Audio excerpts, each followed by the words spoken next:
fam, welcome back. So today we're going to be talking about the markets as a whole, recent trades that we made, as well as some of the sentiments. So with that being said, let's get it.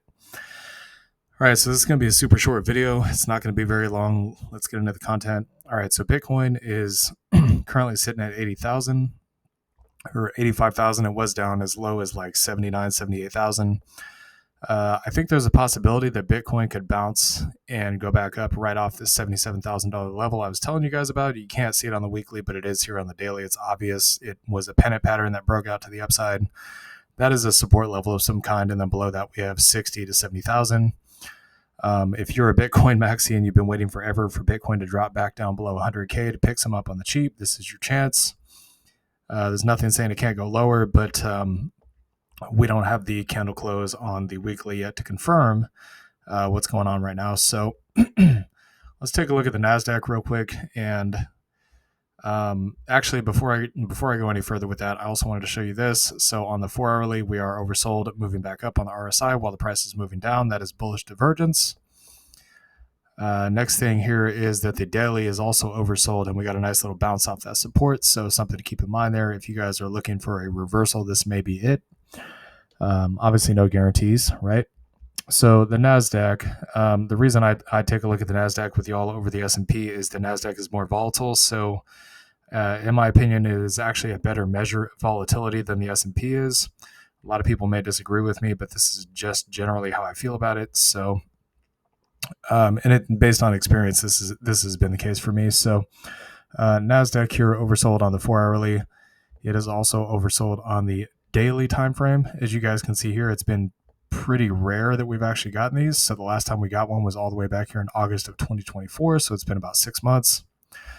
And I did also want to point out that we are at major support here. Okay, this is the last time that NASDAQ had a major swing top back in July of 2024 before this one in December of 2024. That is the current resistance level we are testing to support. So there is that.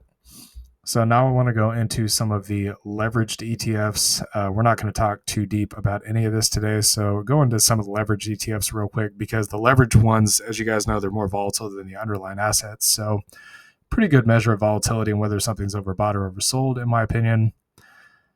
Let me see if I can actually find them. So these are not all the leveraged ETF. There's a lot more out there on the market. It's just the ones that we have on the watch list currently. So we're going to take a look at these. All right.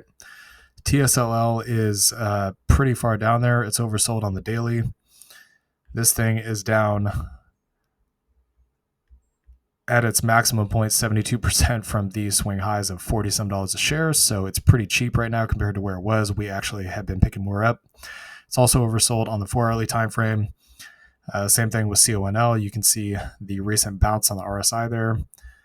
It's possible this may be the reversal point right now that we're seeing. I mean, this price action down here kind of does look like a bottom on the 4-hourly time frame to me.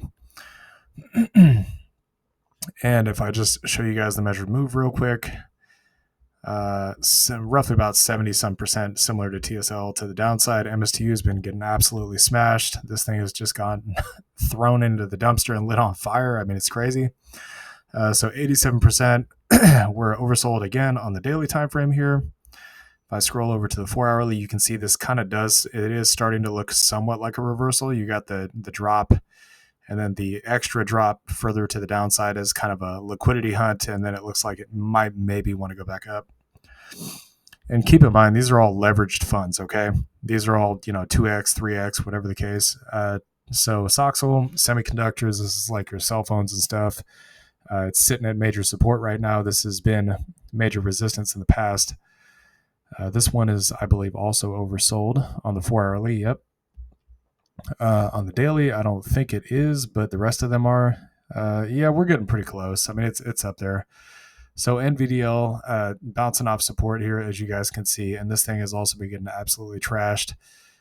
From the recent swing high, it's down nearly 50%. So that's a pretty good discount. The premiums on this thing for options are pretty good. There's also a potential for a double bottom here. You can see it, 1-2 bounces with a gap that needs to be filled up there at 73. And you also have the RSI oversold too. So I wanted to show you guys all that. I also want to talk about the Fear and Greed Index real quick. So the stock market version You guys can see on almost all of the metrics here, we have either fear or extreme fear. The only one here, market volatility, is neutral. That's it. But we're in the extreme fear overall general category here. We're at a 20, 18 to a 20, whereas last month we were at a 47. So basically, when this thing is in extreme fear, everybody's panicking.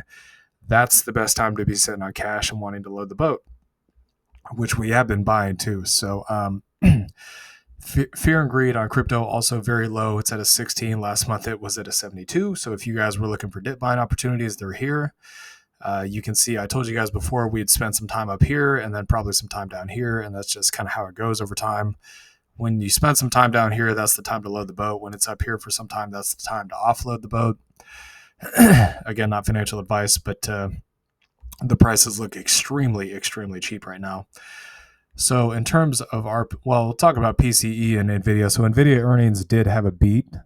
It was, they beat as usual. That's to be expected, but the market wasn't really all that impressed. It was kind of like, yeah, okay, they beat, but so what? It wasn't like, amazing. It wasn't like blowing it out of the water. So unfortunately, it kind of sold off, and it's been all over the place since. And PCE came in at or below expectations. The market was kind of like, about that too. So I suppose it could have been worse. That's all I got to say about that. So we did get assigned on these 1350 strike for the TSLL put that we had. So we're now at 400 shares. It's gone up since it's gone back up since then.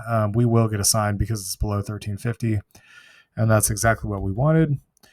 We did also add more money to our swing trades. So we added 150 to QBTS, APLD, and Fate while they were on the downside. We'll talk about the new strategy that we're coming up with here tomorrow. Actually, we're not going to do it today, but we added more money to these. Just wanted to let you know that. And we added a new position in ALT based on bullish earnings and the bullish golden cross setup. Took profit on NEO. We locked in 15% on that. So it was a nice, juicy $150 gain, which again, we'll talk about tomorrow. So you can see ALT position here. We have the 177 shares at 652, and we're currently in the green, just waiting for it to go up and hit our profit target. So TSLL, we have another put for next week. I'm thinking this one's likely not going to get assigned, but we'll have to wait and see on that because markets look like they're bottomed. We've been buying some AIPI. We may put on yet another put for TSLL next week, or we may switch over to Soxel because we want to get 500 shares of each. But we'll just have to wait and see. So AIPI, this thing has been getting absolutely slammed lately, but keep in mind, excuse me, these monthly and weekly pairs like AIPI, FEPI, QDTE, RDTE, XDTE, when the markets are getting hammered, they drop off a cliff, right? But when the markets start ripping to the upside, they rip straight up as well. So you can see it back here based on history, 47 to 50, 46 to 50. I mean, the markets have mainly just been going sideways lately. So when we get that next big move up, these are probably going to increase in price. So we're currently at 29 shares. You can see we'll go over this deeper in a later video, but you can see some of the buys here. And yeah, as of right now, that's what's going on with this portfolio. So we're buying the dip, we're buying into the fear, we're buying the blood in the streets. The question is, are you guys going to do it too? That's up to you. That's something you got to decide. So anyways, hope you all enjoyed this content. Please like, comment, and subscribe, and I'll see y'all later. Peace.